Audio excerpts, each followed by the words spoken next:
Okay, I'm over here at tradingview.com. If you're using a different platform, that's perfectly fine. I just want to use this one because it's easy to use, relatively easy to use, and it's got a free version too.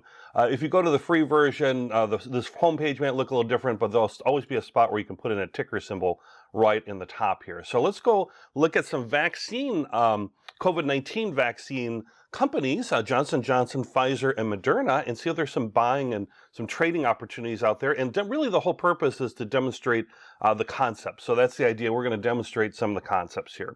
So you can just type in the full name, like Johnson & Johnson, if you're not sure of the ticker symbol, and it'll start coming up with different things. But let's say I'm just, if I know the ticker, I'll just go JNJ. We'll start with them. You can see also that J&J is listed on a lot of different stock exchanges, so that allows you people in these areas to trade right directly with it. Otherwise, there's things you can do with a broker as far as your broker might support trading with it too. But we're going to use, of course, USC here where I'm at, and we'll see. All right, so here we are. We got Johnson & Johnson. This is their current trading price.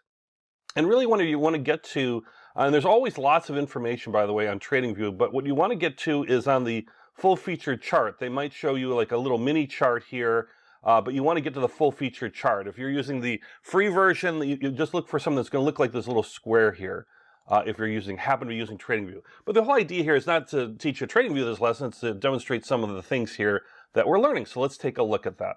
So it shows the long kind of history of it. Along the bottom, we've got E for earnings, D for dividends. This is a dividend paying stock, so it'll pay you income if you hold it for like more than a quarter.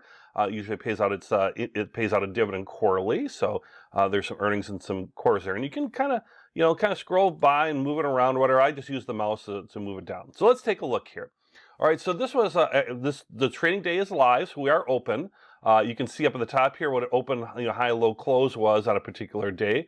So it opened at 165, highs at 165.31. So it opened at a high, but it's now dropped a little bit. It's it's dropping down here now. So this is you can see why this is red. But I was looking at this one. One interesting thing from a trading aspect is you can see they had a nice run up here. You could really look at it and say, oh, okay, it looks like they had a really nice kind of uptrend here too. I mean, you could go all the way back here as far as an uptrend and see, oh, okay, this is a really good uptrend here. Or even if we were to look at it more from, let's say, from a shorter type view, you can see there was a, nice uptrend, kind of even coming from here. If we looked at that where there was a little bit of a pullback, and you can see that we've got an uptrend there. So with that, they really dropped here on this particular day because they had an announcement, right? This is an event. We talk about events, and for them, their event was they had an announcement that their shot for their vaccine is good, but it's only 66% effective, which in the history of vaccines, as my understanding, is actually really, really good. The problem is their competitors, like Pfizer and Moderna, we'll look at in a moment, they're running about 95% effectiveness. So if you're going to take a vaccine, you want to take the more effective vaccine, right? So that's why they dropped. Also, they weren't as effective in trials that they're showing against a South African strain of COVID. So you can see that's why they had this drop here, and what made them very interesting, we had a gap down, right? So you see the gap down, so we're moving in terms of a gap down. And then the question is, are we starting a new trend? Are we going down or whatever? So you can see they really, closed down. So this is the day because the red candle it closed down. This is the current trading day. And right now we're lower than the close. So this is all happening, but this candle could change by the end of the day. So we will take a look at that in a moment too. Now, one thing with Johnson & Johnson, let's say I'm a long view trader. So I'm not trading a short-term pattern. This is, by the way, based on days. I could change up here to, hours, minutes, whatever I want to do, weeks or whatever. We'll leave it at days here. And, but let's say I'm a long-time believer in Johnson & Johnson. As a person, you want to trade on a long view. So maybe I'm starting my trend line way back here because I'm doing a long view. And I draw a trend line all the way out to here, right? Because we're going to extend it all the way. And we can see, like from here, you can adjust these a little bit. You can see I have 1 touch, 2 touch, 3 touch, 4, broke through, but still closed above or right by there. So that's 5, 6 touches. So a nice strong trend going. We had the event. It dropped to the trend line, actually went below the trend line as far as the wick or in the closes or the current prices are getting real close to breaking through that. You can see also, how this high volume spike here, that was trading on that bad news of the volume spike. But if I'm a long-term trader, I might say, you know what, that's okay. I'm going to buy on the pullback. And maybe that's something we'll do here is we're going to buy on the pullback. But let's look at some other information. Let's say that we want to look at a moving average, right? Maybe we want to look at a moving average and see how that's going as far as something a little bit more current on there. So this is our long-term trend line, but now we're going to put a moving average over the top of it is what we're going to do. So let's do that. So we're going here. We'll find. Let's put just a regular old moving average, right? Let's put a weighted moving average on there. So we're going to go find moving average. You can type it in the search too. And let's see here, moving average. There's exponential and weighted. Let's just use a regular old moving average. Nothing fancy here. And I'm going to make that color. You can change the style here to make it a little bit more so it distincts out. So let's say let's do orange, and we're going to make this a little bit brighter or deeper so you can kind of see. So as we see here, this is our current trading day.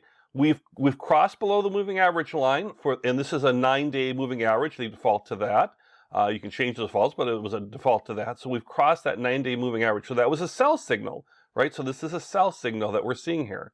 But let's say, and again, we're not trying to make it fit, but I'm saying I'm going long on this, so maybe 9 days is too short. Maybe I want to change that input from 9 days. I want to change that to a 20-day moving average. What would that look like if we did a 20-day moving average? Well, it would show that we've approached our long-term trend line. This is a long-term line again, and that we broke through it here on the bottom wick, but we're still above it as far as a 20-day moving average. So that would be an indicator that maybe we're still above, that we're maybe strong here on this. Another thing we could do is, let's say we did it instead of 20, we did 60, right? So let's see if we did 60 on that.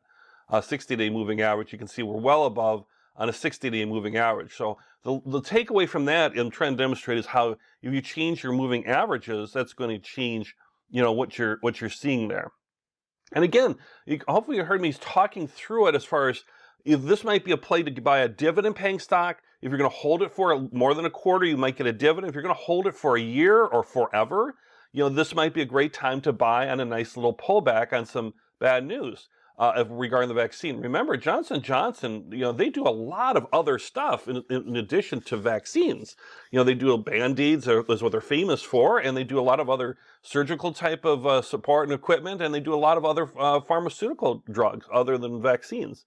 The other thing, too, with Johnson & Johnson, if we look at it from a long view, you could say, well, they're a one-shot vaccine, where Pfizer and Moderna are a two-shot, and they don't need any special refrigeration or anything like that, too. So at some point, as vaccines roll out, let's say, to more developing countries that don't have that specialized equipment, they might, and it's also less expensive, the vaccine for Johnson & Johnson, in addition to being one shot, each dose is less expensive.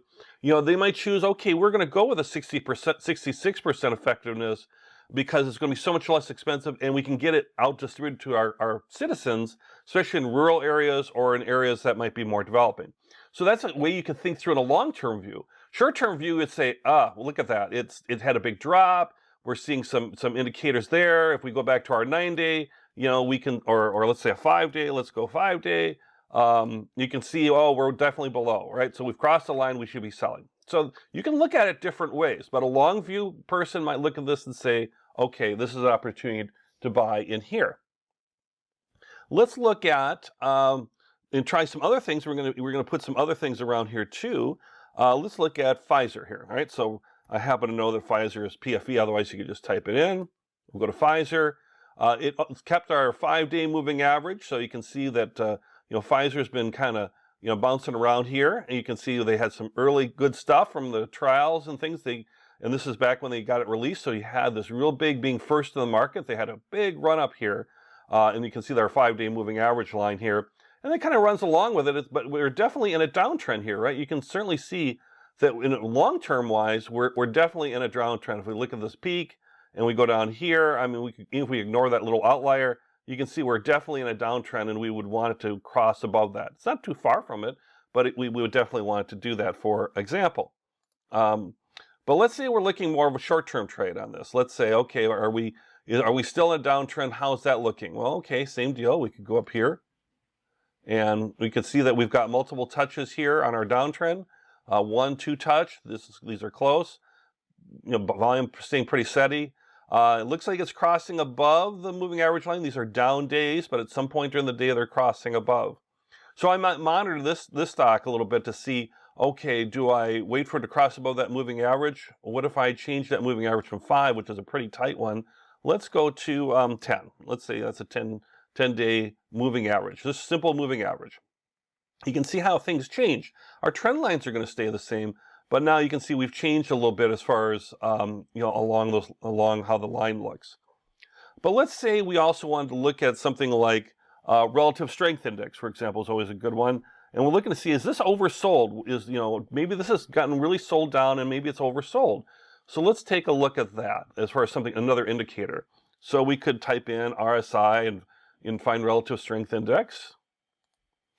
And as you recall from the lessons on relative strength index, you want to buy if it's crossing below the 30% line. All right, so here's 30%, and you want to sell if it's above 70% in a typical buy and sell situation. So you can see it's definitely not near the 70%. In fact, it's below the 50%. If we're looking at this line here, approximately, it's definitely below that. It's not reached 30%, but it doesn't have to be perfect. But we could say, okay, well, this is still low. This is like a 37. So we might be watching for a buying opportunity here. So also, what do we see here? An earnings announcement is coming up the next day. So you might say, okay, what I think I might trade on this, and you can see right now we've got a very narrow trading range. This is the current day here. See how that almost looks is like a doji, a very, very low trading range here, and pretty low. So everybody's kind of waiting for that earnings announcement. So recommendation here might be, let's see what happens in the earnings announcement unless we feel we're pretty good on it. And then if that earnings announcement comes up good and it crosses over our moving average line, and if our RSI is going to look good anyways, but it crosses that moving average line, then we might put a buy in here with a nice stop too. Especially if it breaks through this downward trend line. If it goes through both, if it goes through a moving average and the trend line, downward trend line here, those could be good situations for Pfizer. Let's look at, so we might hold off on that. Again, traders look at things different ways, right? So another trader would look at this completely different, and that's fine, or use different measures.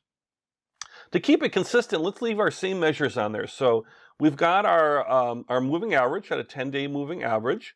You can see the current day, we're getting a little less volume, but a little bit more wide, or definitely a wider range. You can see Moderna has had this really nice kind of trend up here. Look at that, 1, 2, 3, 4, 5, 6, 7. There was like 7 out of 8 days in a row just in here where it closed upwards, and then we even had closes here. So they've been on a nice little run here. Have a little outlier here, not a full gap up, but it had certainly a nice peak in the range, and then came down, and then we had a closing day. We might look at this and say maybe this is the start of some profit taking, right? So they had a nice run up. They had a big rise up here the day before. The seller said, no, that's getting too high. Let's bring this down. In fact, let's go. We opened the day here, but we're going to close the day here. That's why it's a red candle, right? As far as opening and closing. Open, close on that red candle. So they closed here, and then the open and close is right around the same part, and now it's still trading in the day, but it's trading in this broader range here. So right now, you can see as far as where that is. And we're definitely above our moving average. But look at our RSI. See how it's different than Pfizer? So this might be showing more of an overbought condition. So why? Because we had this big run up here. So if I was looking at this just on these indicators, and I'm not looking, you could look at other indicators too, but let's say you were trading and your primary indicator was a moving average line. Let's say it's a 10-day moving average, simple moving average. And then you were confirming that with your RSI to see from if that's a good position to buy if it's approaching near the 30%. So we look at this and say, okay, right here, or actually right here, all the way back here, we crossed above the moving average line.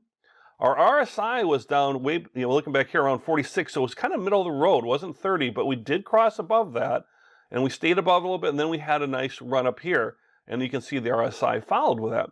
But right now, if we're looking at it from a buy standpoint, we would say, okay, this is above the moving average line. That's good.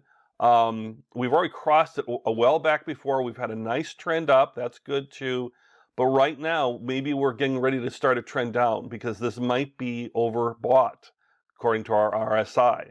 So that's another way you can think of it. Now, we don't have a trend yet because we just don't have enough touches, right? We could say, oh, okay, well, let's say, look at this, Steve. We got a downtrend here. If we're looking at days here, if this closed again, touching this line or below this line, and you started seeing more of that, then we might be definitely in a downtrend. But right now, I don't think there's enough information to tell us that we're in a downtrend. Also, we're not seeing spikes in volume. All I would say from this is right now, if I was trading this and I was looking to buy it, I might be cautious because of this RSI. That would be the thing to say, and be watching for this downtrend in terms of that, if this starts to form or develop. So there you have it with some vaccine stocks. And so you can kind of look at them and say, oh, okay, this is different ways you could trade on these different vaccine stocks. In fact, let's bring up Johnson & Johnson while we're talking here. And you can say whether I'm doing a short-term trade or a long-term trade. You see, well, now that we have the RSI up here, we can see here's Johnson & Johnson, middle of the road on the RSI. So here you can see you've got now maybe using those same things together. In fact, if we were trading, let's say maybe this is our best trade opportunity, bad news that came down, close to the moving average line. If we trade on that indicator, maybe we're going to wait for it to go above that moving average line. That would be the rule around that for the crossover. And we're middle of the road as far as the RSI, but we're not at all this peaky stuff. But it would be better if this was down a little bit further here, especially if it's crossing below 30, is what would be more ideal. All right, so there you have it. Again, long-term versus short-term, and how you can kind of look at competitors in this lesson.